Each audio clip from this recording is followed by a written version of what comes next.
President Obama, in a rare interview since leaving office, sat down for a radio broadcast with Britain's Prince Harry, opening up about the day he left the White House and issuing a warning about the use of social media by people in leadership roles. But he did not directly mention his successor. Take a listen. The question, I think, really has to do with how do we harness this technology in a way that allows a multiplicity of voices, allows a diversity of views, but doesn't lead to a balkanization of our society, but rather continues to promote ways of finding common ground. Very diplomatic. Let's bring in our panel. Leslie Marshall is a syndicated radio host and Fox News contributor. Lawrence Jones is a radio host for Blaze TV and a conservative commentator. Thank you both. So the Prince's program basically focuses on issues such as the armed forces, mental health, youth crime, climate change. Somehow, though, social media comes up, and President Obama obviously made a direct, clear criticism of President Trump because, as you know, he loves Twitter. Let me ask you first, Leslie, was that a direct jab at the president? And if so, why not just name him if he's going to criticize him? Mm-hmm. Well, I don't think it was a direct jab. I think it was, if we want to look at leaders, the leader of North Korea likes to tweet. We have leaders throughout the world. Barack Obama, when he was president, had and still has a very different style than Donald Trump and a lot of these leaders. And I think what he said, quite frankly, was right on. It wasn't a jab. It was his opinion. I don't think it really has strayed from what his opinion was months ago. Go ahead, Lawrence. I mean, he talked about harnessing social media. You can't harness social media. This is a place of free thought.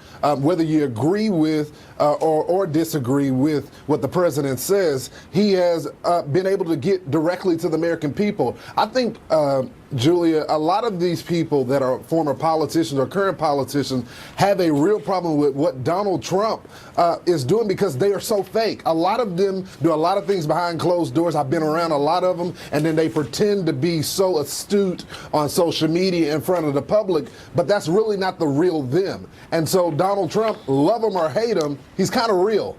Well, you know, he does, and President Obama also mentions the fact that people on Twitter and people in real life, in person, are two different people, and that if you actually talk to President Obama, or President Trump, rather, in person, you might get a different feel for those who are against his social media practices. But Obama also says, regarding the irresponsible use of social media, he says that it distorts people's understanding of complex issues and spreading misinformation. And I want to play a portion of that segment. Go ahead and play it.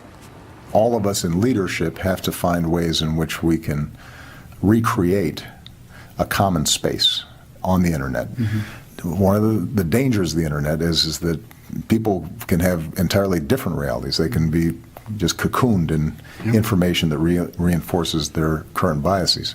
It's also, by the way, harder to be as obnoxious and cruel in person as people can be anonymously on the internet.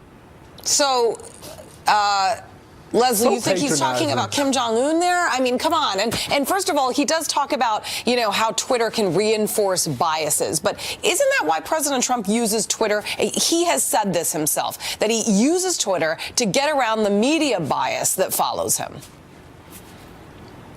Wow, this is really loaded. And when we look at the internet, and I think again we're reading way too much into what President Barack Obama said. But I do agree with them. Look, there's a reason that ISIS uses the internet, and very quickly to. So you think he's talking about ISIS? Everyone but he's talking about leaders. He's talking about world leaders. He's not talking about ISIS. No, I don't think I don't agree that he's just talking about world leaders. I think he's talking about how there are dangers on the internet, that there is a lot of misinformation out there. It can be used to divide, but it can also be used to unite. There's no question, although our president, regardless of the reason he wants to use Twitter and social media, a lot of his tweets have been very divisive. I mean, he's attacked not only members of the media, he's not only attacked members of Hollywood, he's also attacked just private citizens when he doesn't agree with them. It's very bombastic. Leslie, and very there's different misinformation than the former everywhere.